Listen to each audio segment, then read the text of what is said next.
মানহানির অভিযোগে দায়ের করা মামলায় আত্মসমর্পণ করে জামিন পেয়েছেন সাময়িক বরখাস্ত সহকারী কমিশনার তাপসী তাবাস্সুম মুন্নী। বৃহস্পতিবার সকাল 10:30টার দিকে ঢাকার মেট্রোপলিটন ম্যাজিস্ট্রেট মোহাম্মদ ইমরান আহমেদের আদালতে সমর্পণ করে জামিনের আবেদন করেন তিনি। তাপসী তাবাস্সুম মুন্নীর জামিনের পক্ষে শুনানি করেন আইনজীবী মেহেদী হাসান পাটোয়ারি। অপরদিকে বাদী পক্ষে আইনজীবী খাদেমুল ইসলাম জামিনের বিরোধিতা করেন। পাশাপাশি আসামির বিরুদ্ধে রাষ্ট্রদ্রোহ অভিযোগের আবেদন করেন। শুনানি শেষে আদালত 500 টাকা মুচলেকায় তাকে জামিনের আদেশ দেন।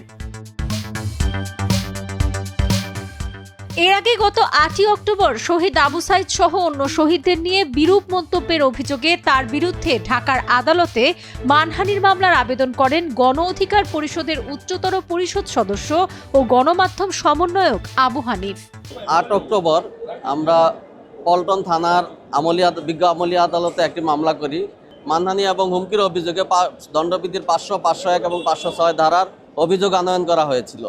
বিজ্ঞ আদালত আমাদের অভিযোগের পরিপ্রেক্ষিতে আসামির প্রতি সমন ইস্যু করেছিলেন এবং আসামি আজকে হাজির হয়ে আত্মসমর্পণপূর্বক জামিনের আবেদন করেন। বিজ্ঞ আদালত আসামির আবেদন 500 টাকা বন্ডে সেই জামিনের আবেদন মঞ্জুর করেছেন। তিনি সরকার সম্পর্কে যে ধরনের বক্তব্য দিয়েছেন এবং এই জুলাই আগস্টের প্রথম শহীদ যিনি শহীদ আবু সাইদ সম্পর্কে যে ধরনের অবমাননাকর বক্তব্য দিয়েছেন, এর মাধ্যমে তিনি রাষ্ট্রে এক ধরনের উস্কানি দিয়েছেন এবং তিনি বিশৃঙ্খলা সৃষ্টির চেষ্টা করেছেন। আদালত বাদীর জবানবন্দি রেকর্ড এবং পর্যালোচনা শেষে 28 নভেম্বর আসামিকে আদালতে হাজির হতে জারি করেন। সেই প্রেক্ষিতে বৃহস্পতিবার ঢাকার মেট্রোপলিটন ম্যাজিস্ট্রেট মোহাম্মদ ইমরান আহমেদের আদালতে আত্মসমর্পণ করেন তাপসী তাবাস্সুম মুন্নী।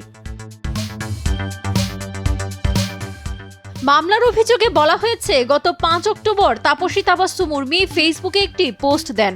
সেখানে তিনি আবু সাইদ সহ অন্য শহীদ এবং অন্তর্বর্তীকালীন সরকারের প্রধান উপদেষ্টা ডক্টর মোহাম্মদ ইউনূসকে নিয়ে বিরূপ মন্তব্য করেছেন। শেখ ফরিদের পাঠানো তথ্যচিত্রে ডেস্ক রিপোর্ট, সাবরিনা কাজী, কালের কণ্ঠ।